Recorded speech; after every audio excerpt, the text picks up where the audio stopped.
13h11 sur Sud Radio. Dans le face-à-face du jour, André Berkoff reçoit Jean-Paul Briguely, essayiste et auteur de ce nouveau livre, L'école à deux vitesses. C'est aux éditions de l'Archipel. Bonjour Jean-Paul Briguely. Bonjour. Alors, l'école à deux vitesses, Jean-Paul Briguely, vous avez écrit beaucoup de livres. Je dois dire que celui dont tout le monde se souvient, et encore maintenant, c'est La fabrique du crétin. Alors, d'abord, avant de parler de ce livre, dites-moi si cette fabrique connaît des jours heureux. Est-ce que c'est, comme chantait Bachung, cette petite entreprise qui ne connaît pas la crise? Alors, c'est pas une petite entreprise, c'est un trust qui fonctionne extrêmement bien, conformément aux lois diverses qui l'ont mise sur pied. Ceux qui pensent actuellement que l'école ne fonctionne pas se trompent complètement. Elle fait exactement ce pourquoi on l'a programmée, voire le protocole de Lisbonne, etc. 10% de cadres autoproclamés eux-mêmes, fils de cadres autoproclamés, et 90% de consommateurs. D'accord. Oui, c'est vrai. Et sans sommation, effectivement. Mais au fond... J'aimerais dire juste un mot sur ce que vous avez dit juste avant sur Marché. Oui. Je peux ? Oui, bien sûr, vous pouvez. Marché était à gauche. C'est pas une nouvelle, hein, Berkoff. Voilà, Marché était à gauche. Un certain nombre de gens de l'époque, et qui sont toujours en vie, eux, sont toujours à gauche, mais sont classés à l'extrême droite par une gauche qui a viré à droite. Il y a un mouvement des planètes, en quelque sorte, dont finalement certains gauchistes, islamo-gauchistes et crème d'andouille devraient se rendre compte. Le problème de Sandrine Rousseau, c'est pas le steak ou le quinoa, c'est pouvoir acheter un steak. Ça, ce serait un vrai programme de gauche. Ouais. Hein, voilà. Elle le sait pas, Sandrine Rousseau. Elle peut s'acheter un steak, elle, même. Oui, si elle est vice-présidente d'université, elle est députée, elle est tout ce que vous voulez, elle est grande gueule et elle ne dit rien. Alors justement, mais parlons-en, c'est intéressant parce que ce que vous dites, alors on pourra en parler longuement de cette gauche qui a oublié le peuple, il faut le dire. Mais pour revenir à l'école quand même, vous dites ce n'est pas du tout, non, l'école n'a pas du tout viré, c'est voulu, c'est organisé, vous le dites à plusieurs reprises, vous le dites encore dans ce livre, dans l'école à deux vitesses. Au fond, c'est organisé pourquoi? Ils veulent se débarrasser en fait des 80% de la population qui n'a pas les moyens, c'est quoi? Non, depuis qu'on est passé à un régime démocratique, ferme les guillemets, il y a une nouvelle aristocratie qui essaie de se perpétuer. Alors elle ne peut pas se perpétuer par le droit de la naissance, c'est fini ça. On a coupé le cou à un certain nombre d'aristocrates pour cette raison. Elle se perpétue en inscrivant ses enfants dans les établissements qu'il faut, dans les endroits qu'il faut, en payant éventuellement des écoles privées, mais il y a des écoles publiques qui font très très bien le travail, sur Paris en particulier. 80% des lycées parisiens sont de très bons lycées. Voilà. Des lycées publics, là, vous parlez. Des lycées publics, oui. Et il y a quelques boîtes privées qui sont au même niveau. C'est pas parce que c'est privé que c'est meilleur. Il faudra le dire une fois pour toutes. Bon, donc eux se perpétuent. Alors eux sont aussi bien de droite que de gauche. C'est pour ça d'ailleurs que j'ai des tonnes d'adversaires à gauche, parce que leurs enfants ne craignent rien.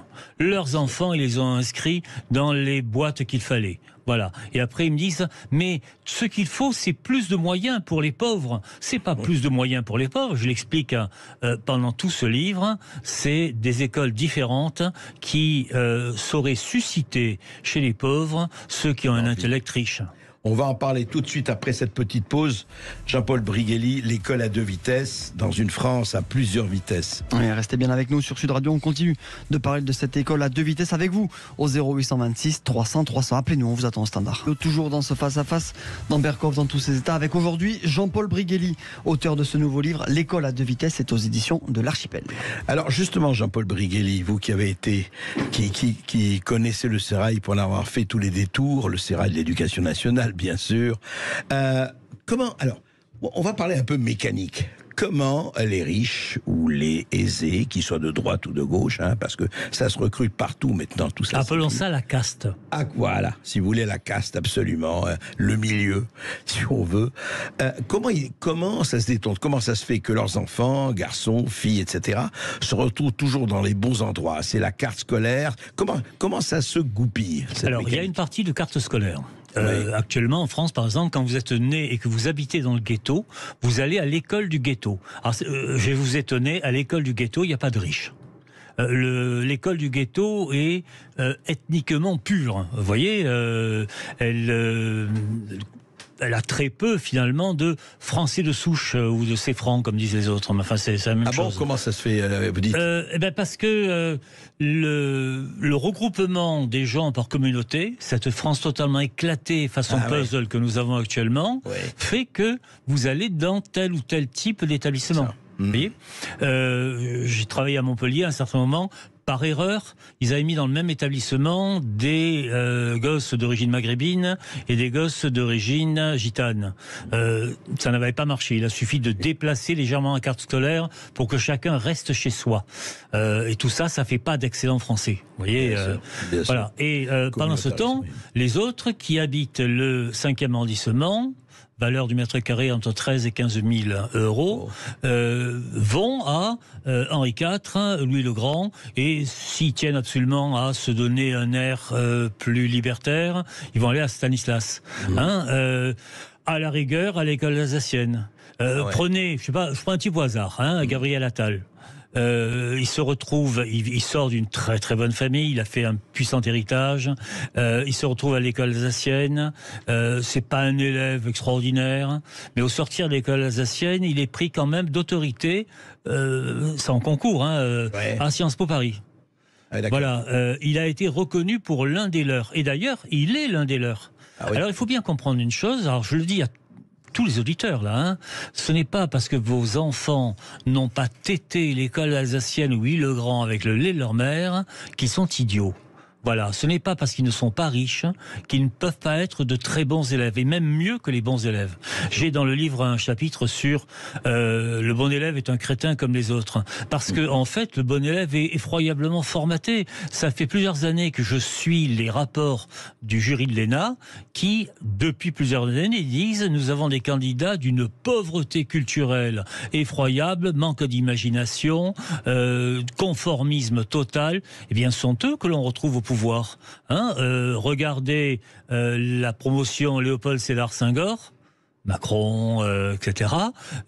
C'est l'équivalent de ce qu'a été la promotion Voltaire en 1980, Hollande, etc. C'est une espèce de pseudo-noblesse d'État, je ne sais pas ce que Montesquieu en aurait dit, qui se crispe sur ses privilèges. Il serait retourné dans sa tombe, Montesquieu. Qui se crispe sur ses privilèges et qui ne voit pas que la guillotine est à 2 pas. Ça va péter. Mais quoi, c'est une fabrique de Playmobil, c'est une fabrique de gens déjà façonnés, formatés, sous vide, c'est quoi? Oui, c'est exactement. Il y a un très joli film qui est sorti à la fin de l'été, que vous avez peut-être vu, qui s'appelait La Voie Royale.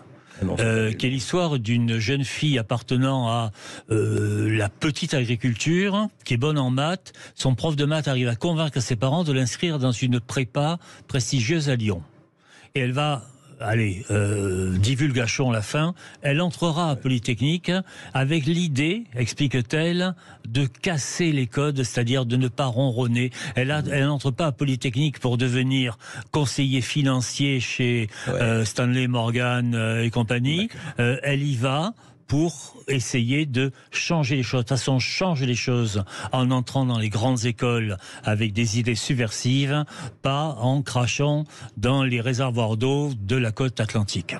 D'accord. Et elle arrive à changer les choses, on ne sait pas. Alors, on ne sait pas. Je veux dire, fin ouverte, etc. Mais donc, ce que vous dites... Très beau film. Tiens, je vais le voir, là. Non, je ne l'ai pas vu. Mais Jean-Paul Briguelli, ce que vous dites donc, c'est qu'au fond... c'est au-delà de la fabrique du crétin, c'est une volonté à écarter véritablement 80% de la population étudiante ou jeune, etc. 90, oui. C'est-à-dire que d'un côté, on a la fabrique des dirigeants, en quelque sorte, et de l'autre côté, la fabrique des dirigés. C'est pas plus compliqué que ça. Et ça s'est fait en 3 temps, très brièvement. Il y a eu la loi sur le collège unique, due à ces 2 grands gauchistes qui étaient Giscard et Haby. Il y a eu la loi Jospin. 76, oui. 76, il y a eu la loi Jospin qui mettait l'élève au centre, c'est-à-dire le savoir n'était plus nulle part. L'élève construisait lui-même quelque chose dont il n'avait pas l'idée. Et il y a eu le protocole de Lisbonne qui a occulter les savoirs au profit des compétences. Il faut regarder ce qu'est le bulletin mensuel ou trimestriel d'un élève du primaire avec des grilles interminables, compétences acquises, en cours d'acquisition, non acquises. Bien entendu, c'est en cours d'acquisition pour tout le monde. Vous-même, d'ailleurs, vous êtes en cours d'acquisition pour toutes sortes de compétences. Et moi donc, voilà, ça ne signifie rien, mais ça ne veut rien dire. Pendant ce temps, il y en a d'autres qui partent en vacances en Angleterre ou aux États-Unis, apprennent l'anglais sur place, sont à l'arrière de la voiture en train de réviser avec papa, maman. Alors, les riches, les puissants et un certain nombre d'enfants de profs. Ce qui fait d'ailleurs que j'ai moult adversaires chez des profs qui se disent de gauche. J'ai bien dit qui se disent de gauche parce que plus à droite, tu meurs, hein, véritablement. Voilà. Je le dis à tous ceux qui se croient pédagogues, etc. Vous êtes les soutiers de la caste qui dirige ce pays. Ouais, c'est ces soutiers de la caste, on va continuer à en parler, mais surtout on va parler des dirigés aussi, parce que est-ce qu'on va continuer comme ça avec les résultats que l'on sait? On en parle tout de suite après cette petite pause. On est resté bien avec nous sur Sud Radio. Nous sommes toujours avec Jean-Paul Briguelli qui vient nous parler de ce livre, L'école à deux vitesses. C'est aux éditions de l'Archipel. Et si vous avez une question, une remarque, un numéro 0826 300 300. À tout de suite.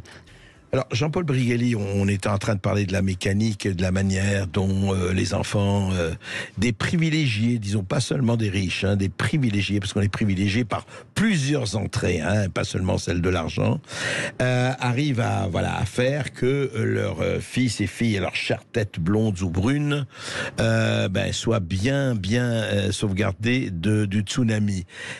Mais les autres, alors, effectivement, vous m'avez parlé de deux choses, là, pendant qu'on était hors antenne. Vous m'avez parlé, effectivement, de ce qui s'est passé, notamment avec, vous avez rencontré Jean-Luc Borloo, qui était ministre de la Ville à un moment donné, avocat, ministre de la Ville, qu'on connaît bien. Eh bien, et vous me parliez, effectivement, de quelque chose avec lui, d'une entreprise qui était très intéressante. Alors, Borloo était maire de Valenciennes, et c'est finalement Valenciennes, à la fin des années 80, début des années 90, qui a été choisi par Toyota pour le montage des Yaris. Toyota avait hésité avec l'Écosse et l'Allemagne. Pourquoi ont-ils choisi la France? Parce qu'à cette époque, l'ouvrier français avait un intellect et une culture très supérieure à ses homologues européens. Et que on ne fabrique pas des voitures uniquement en vissant des boulons, on les fabrique parce qu'on sait lire des plans de montage, parce qu'on sait communiquer, parce qu'on comprend ce que vous dit l'ingénieur et qu'on peut même dire des choses à l'ingénieur. Il y a une culture. Il y a une culture. Et ce qui correspond d'ailleurs à une vraie culture d'entreprise. Bon, c'est terminé. Toyota, d'ailleurs, ne monte plus rien en France. S'ils ont quelque chose à monter, ils iront à Shanghai, qui est 120 points au-dessus de la France dans le classement PISA. Ils 120 iront, points. Ouais, ils iront à Singapour, ils iront en Corée du Sud, ils iront dans des pays où, ou en Inde d'ailleurs, dans des pays où l'instruction n'est pas un 20 mots. Voilà. Alors, c'est assez marrant parce que... Vous dites bien l'instruction et pas l'éducation. L'instruction, alors, ça c'est un débat monstrueux, hein, Berkoff, vous êtes un traître. C'est Condorcet. Condorcet dit l'instruction, c'est l'affaire de l'État, l'éducation, c'est l'affaire des familles.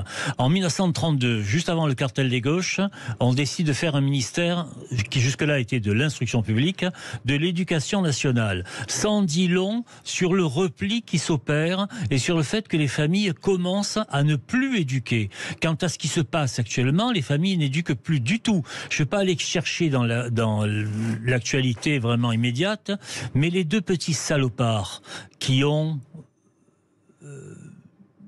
massacré pratiquement le petit Nicolas qui a fini par se suicider. Ouais. J'aimerais bien savoir qui a fait leur éducation. On va dire une chose très simple, mais que très peu de pédagogues reconnaissent. L'enfant est une bête brute. C'est un puits de pulsion. S'il n'y a pas l'école et la famille conjointement pour le canaliser, si à la maison il est petit roi, il se croit grand prince à l'école.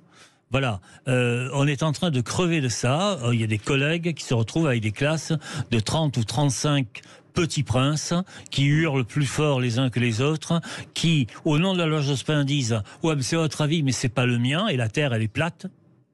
Parce qu'ils sont, oui, ça c'est pas mal. Mais parce qu'ils sont mal élevés au vrai sens du terme.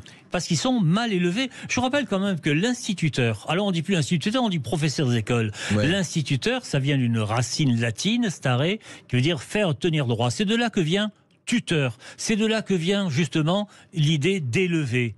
J'avais des maîtresses, j'étais grand, j'avais tendance à me courber en classe. Les maîtresses passaient derrière moi, appuyaient sur les omoplates et disaient « tiens-toi droit ». Ouais. Le tiens-toi droit, c'était à la fois physique et mental. Et moral, absolument. Je vous rappelle que il y a un très beau mot en français qui est discipline. Discipline, c'est polysémique par excellence. C'est à la fois un fouet, Laurent Sérémaer avec ma discipline, c'est dans Tartuffe, c'est la matière que l'on enseigne et c'est l'ambiance qui règne. Si du côté de l'ambiance, on repart sur la tolérance zéro, vous verrez que la discipline, le savoir, passera bien mieux. Mais comment ça se fait? Vous avez suivi cette histoire, juste puisque vous en parliez, de l'histoire de l'adolescent qui s'est suicidé début septembre. Les parents avaient alerté sur les faits de harcèlement scolaire. On a beaucoup parlé, vous savez, de Charline Havelaine, qui était la rectrice à l'époque. Bon, on va pas rentrer dans les détails. Elle devait passer à la Fédération française de football, même un ministère, etc. Et c'est elle qui avait envoyé des lettres en disant, mais non, circulaire, il n'y a rien à voir. J'ai reçu d'ailleurs des collègues à vous qui disait que le vrai problème aujourd'hui, c'est que les professeurs sont laissés à l'abandon par toutes les hiérarchies. Ils disent surtout ne soyez pas... Surtout, il n'y a pas de problème, pas de problème. Alors, le slogan, et c'est vrai, c'est pas de vague. Ouais. Alors, comprenons-nous bien. Il y a de fausses plaintes pour harcèlement. C'est un fait. Les rectorats sont accablés de fausses plaintes de gens qui disent « mon enfant est harcelé uniquement pour le changer d'école ». Bon, ça c'est un fait. En l'occurrence, là, c'était des faits avérés. Il y a eu des profs qui avaient été témoins, qui n'ont pas voulu d'ailleurs intervenir, Il y a une lâcheté du corps enseignant, la même qu'on a constatée à Conflans-Sainte-Honorine, lorsqu'ils n'ont pas voulu que leur collège s'appelle Samuel Paty. Une lâcheté absolue, lâcheté de l'administration. Le proviseur a dit « ah oui, il est supposé harceler ». Oui. On ne dit pas harcèlement, parce que harcèlement, c'est un délit.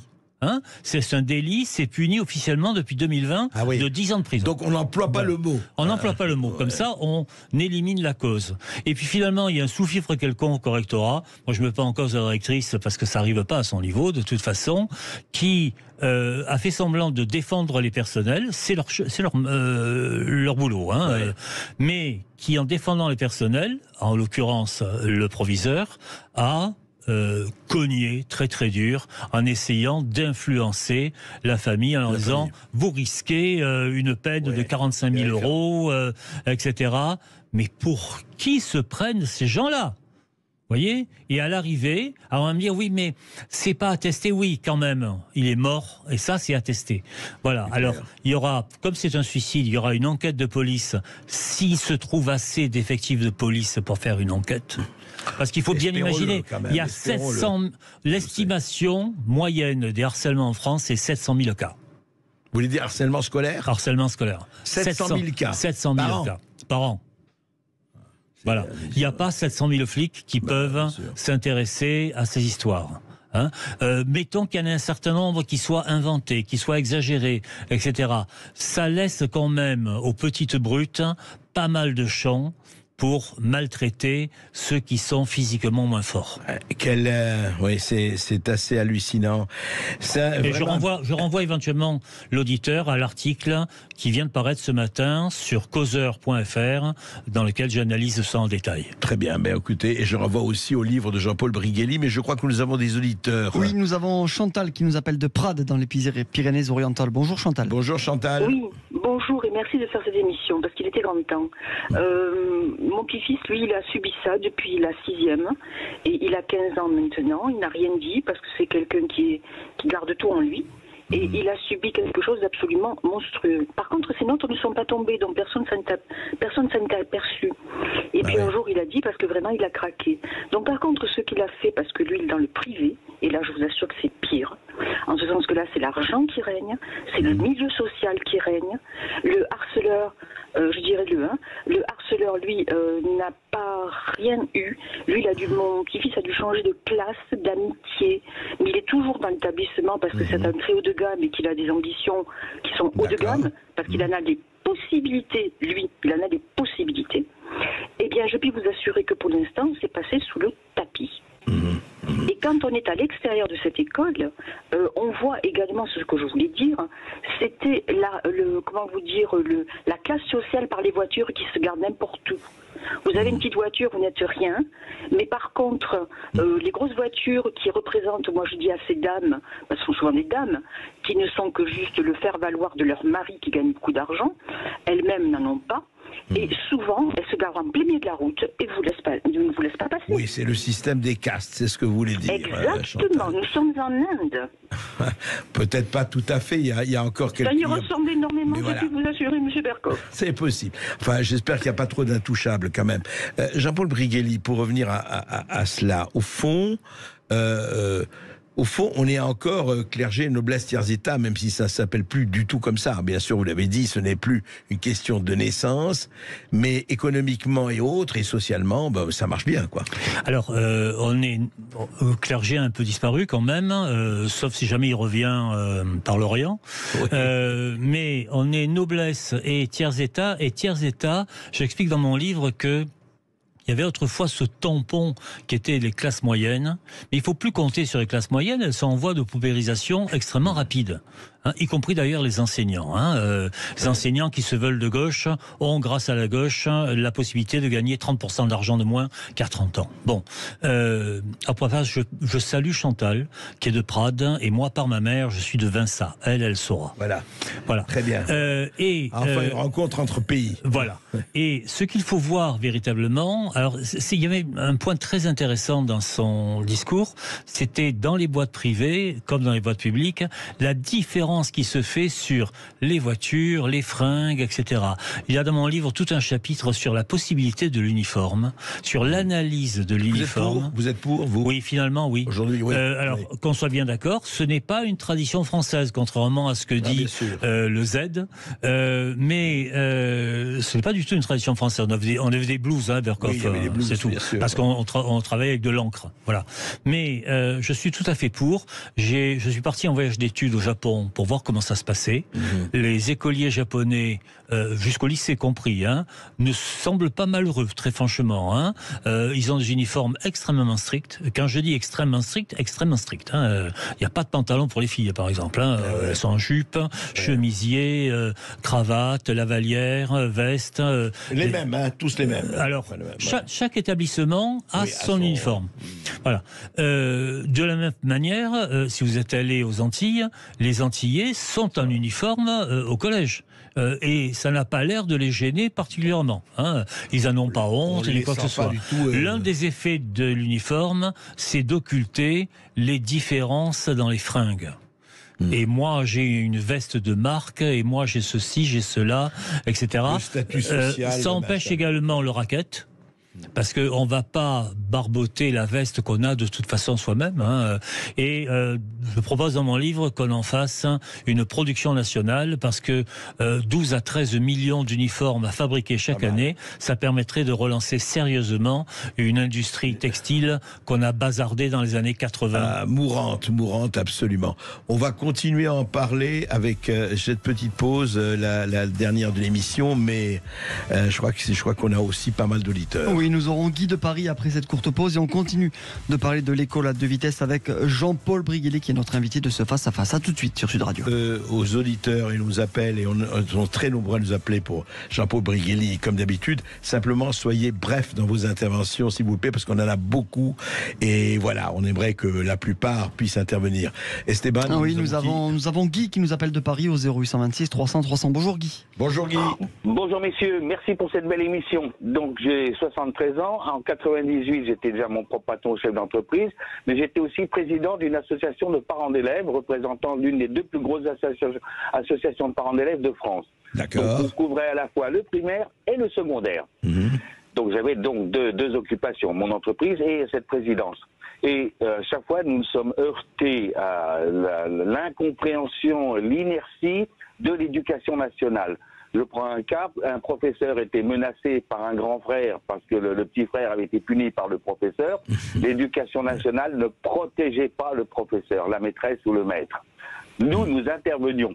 Avec la secrétaire générale, on allait voir la famille et on disait attention, vous continuez, vous faites quelque chose, nous porterons partie civile et vous serez attaqués. Voilà. Donc on était obligé de remettre en place de la sévérité. Il y avait un laxisme depuis des années dans cette école, dans cette instruction, laxisme qui était mis en place par l'éducation nationale, l'extrême gauchisme de l'éducation nationale. Cette méthode globale qui a détruit la méthode alpha-syllabique. On va pas s'apesantir là-dessus, on est d'accord, Guy. Et je voudrais juste, merci pour votre témoignage, parce que vous avez été justement association de parents d'élèves. Jean-Paul Briguelli, c'est vrai qu'on a eu beaucoup de témoignages dans cette émission, de gens qui disent, voilà, il y a des problèmes, effectivement, que ce soit le grand frère qui en veut au professeur. Elle a dit, aujourd'hui, il vient de voir le prof et lui dit, ah, tu as maltraité mon fils ou mon cousin, mais tu vas voir ce qui va t'arriver.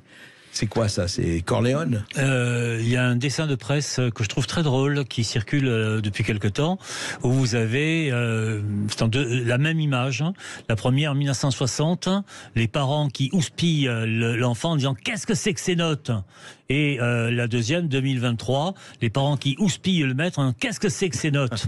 Ah oui, tout est voilà, dit. tout est dit. Tout est dit. Nous avons Jean-Baptiste qui a composé le 0826 300 300 depuis Toulouse. Bonjour Jean-Baptiste. Bonjour Jean-Baptiste. Bonjour. Bonjour. Bon, je serai bref, je suis enseignant depuis 8 ans, je suis aussi formateur pour enseignants. Je serai bref, je souscris à ce qui a été dit globalement, sans verser dans le gauchisme ou le droitisme, je ne sais pas. Mais alors la question, ça serait donc que faire? Que faire? Est-ce qu'il faut agir seul dans son coin? Est-ce qu'il faut se retrouver autour d'un syndicat? Est-ce qu'il faut se mettre en réseau? Quid des représailles, là, avec le pouvoir accru des chefs d'établissement qui nous notent? Quid des parents procéduriers? Quid de la pression sociale, de l'image qui se dégrade? Où trouver le courage? Où trouver la ressource pour agir et pour se sentir utile, quoi, et pour sentir qu'on participe pas à tout ça? Voilà. Ouais, vraie question, Jean-Baptiste, vraie question. Très belle question. Sans vouloir faire ma publicité, parce que c'est pas mon genre, tout le dernier chapitre, mon dernier livre, donc l'école à deux vitesses, égrène des propositions très précises. Il faut bien comprendre, il faut d'un côté des décisions jacobines, des décisions, des lignes en quelque sorte, et des applications girondines. Il faut que chaque région, chaque ville, chaque établissement même soit capable de réorienter sa propre politique en fonction des élèves qu'il a. Il faut revenir sur... Jean-Paul, oui, excusez-moi. Là, il pose la question, il parle de la question des représailles. Il est tout seul, il est dans son coin, et avec d'autres, enfin bon, qu'est-ce qu'il fait? Alors, il faut, là aussi, il faut être très clair. Ouais. Il faut un ministre qui dise une fois pour toutes que l'école est un lieu laïque. Voilà, ça c'est un premier point.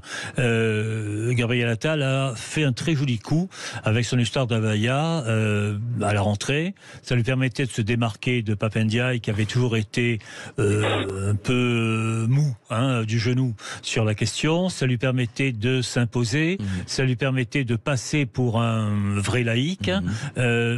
Très bien. Donc, mais c'est jamais que la croûte émergée des problèmes. Ce qu'il faut faire tout de suite, c'est refaire des classes de niveau, donner aux élèves un aliment en fonction de ce qui leur manque, donner plus à ceux à qui il manque davantage, donner 2 ou 3 heures de plus par semaine de français ou de maths, concevoir les choses non pas par classe, mais par catégorie. C'est-à-dire, un peu comme on a des certifications en anglais, avoir au bout de sa carrière une certification en français, en maths, à tel ou tel niveau, 1, 2, 3, etc.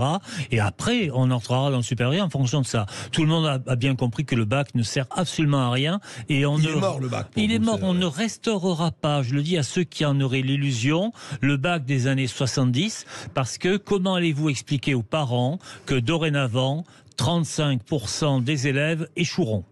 Et d'ailleurs, où est-ce qu'on mettrait les élèves qui échoueraient?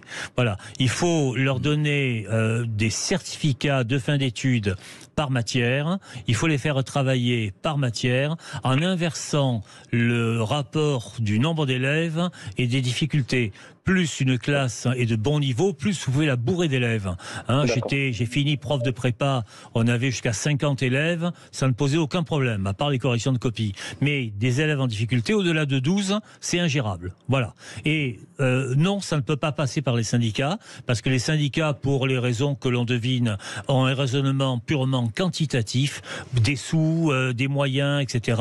Je rappelle que l'éducation nationale française a le plus gros budget de toute l'UE par rapport au nombre de toute l'Europe. Par rapport au nombre d'étudiants que nous avons, il s'agit de redistribuer ces crédits d'une façon intelligente et en laissant les parents libres de choisir l'établissement qui adopte la politique éducative la plus conforme à leurs aspirations. S'ils veulent absolument des établissements dans lesquels on mettra les enfants en petits groupes pour chanter Youpla Boum, très bien, ça les regarde. Ils ont le droit de faire le malheur de leurs gosses. S'ils veulent des établissements dans lesquels on leur apprendra 2 plus 2 et puis 4 plus 4 de façon rigoureuse et avant la fin du CP, eh bien, ils doivent avoir le choix également. Oui, et la responsabilité. Et la responsabilité. Merci Jean-Baptiste pour votre question. Nous accueillons Nathalie qui nous appelle depuis la Dordogne. Bonjour Nathalie. Bonjour Nathalie. Oui, bonjour. Déjà, bravo à votre émission et à Monsieur Brigelli, que je suis déjà depuis quelques temps. Voilà, moi je voudrais prendre la parole par rapport à une école qui fonctionnait, excusez-moi de revenir dans le passé, dans les années 50, et je voudrais témoigner pour mon voisin, qui aujourd'hui a plus de 80 ans, qui était dans ce petit village Dordogne de moins de 500 habitants et qui était repéré par son instituteur pour avoir du potentiel. Et cet instituteur l'a poussé vers des études hautes. Il est devenu ingénieur à la SNCF pour le TGV. Donc, moi, ma question, c'est qu'est-ce qui empêche aujourd'hui l'éducation nationale de remettre en place ce système d'identification des potentiels et de permettre aux familles de France de se dire si mon enfant a du potentiel, eh bien, il va pouvoir monter dans l'échelle sociale. Alors, excellente question. Je rappelle que le repérage d'un petit agriculteur qui peut devenir ingénieur, c'est l'équivalent du repérage du petit Albert Camus par son instituteur qui s'appelait Germain. Hein. Ouais. C'était l'école de la Troisième République, c'était l'école de l'élitisme républicain. C'est tellement important. Voilà, élitisme républicain. Ouais. Il faut bien comprendre que l'élitisme républicain, c'est ce qui permettait au plus grand nombre d'aller au plus haut de ses capacités, ce qui est le seul slogan auquel je m'arrête. On a voulu le remplacer par un égalitarisme forcené, lié à ce qu'on appelait la massification. Berkoff, massification. Vous voyez comme le mot est laid, la chose l'est encore davantage. Hein, l'égalitarisme, c'est ce qui a engendré le maximum d'inégalités. Quand j'ai passé Normal Sup, il y avait en moyenne dans les grandes écoles 12% d'enfants de prolo, on va dire au sens large du terme d'employés, etc. Actuellement, c'est moins de 2%. Après, on est passé de 12 à moins de 2. Oui, après 30 ans d'égalitarisme, dû essentiellement d'ailleurs à la gauche, on a bousillé les chances des enfants de prolétaires. Vous allez me dire, oui, mais il n'y en a plus de prolétaires. Terra Nova nous a expliqué que, etc., etc., etc. Non, il y a encore des gens qui n'ont pas d'argent, qui n'ont pas de moyens, mais qui ont envie que leurs enfants s'en sortent. Et c'est pour cela que je me bats. Et c'est fondamental, effectivement, de se battre pour cela. On est tous cela. Moi, mes parents, je sais que ça a été ça, en tout cas. On va prendre une dernière question de Sandrine qui nous appelle du Lot-et-Garonne. Bonjour Sandrine. Bonjour Sandrine. Oui, bonjour pour votre émission qui est super intéressante. Alors bon, moi je suis agricultrice, je rigole parce que c'est tout à l'heure. Non, mais moi j'ai fait des études et en plus je suis passée par la banlieue Lafayette, Montpellier, parce qu'ils connaissent Montpellier, je suppose, voilà. Bon, j'ai 50 ans, hein, donc c'est une école assez, à l'époque, primaire, très droite. Voilà, ma question c'est juste de savoir est-ce qu'il y a quand même des instituteurs qui, aujourd'hui, sans pas de vague, mais incitent ces jeunes, travaillent en lien avec leurs parents et suivent le programme non de la doxa. Voilà. Ah oui. Est-ce qu'il y a des instituteurs qui sortent des passages cloutés de pédagogisme ambiant ? Ils ont beaucoup de difficultés parce qu'ils ont sur le dos des inspecteurs qui sont beaucoup plus présents que dans le second degré et qui les obligent pratiquement à marcher dans les clous. J'avais une amie qui avait décidé d'apprendre à ses élèves, institutrice, à lire et à écrire en méthode alpha-syllabique, qui avait pris un manuel qui s'appelait Ratus de sinistre mémoire. Vous l'avez eu? Il l'a eu. Elle avait enlevé les pages centrales, elle avait gardé la couverture, elle avait mis les pages alphasyllabiques au milieu, un peu comme une résistante qui est obligée de se camoufler pour faire le bien. Elle a fini par être dégommée, mais dégommée méchamment quand même, par des instituteurs qui ne veulent voir qu'une seule tête, creuse et qui ne pensent pas. Et voilà, et heureusement, avec Jean-Paul Brigelli, écoutez, on a des têtes non creuses et qui peuvent penser. Et ça fait plaisir et c'est très très important. Merci Jean-Paul Brigelli d'avoir été avec nous. Je rappelle, ce livre, L'école à deux vitesses, c'est disponible aux éditions de l'Archipel. Tout de suite.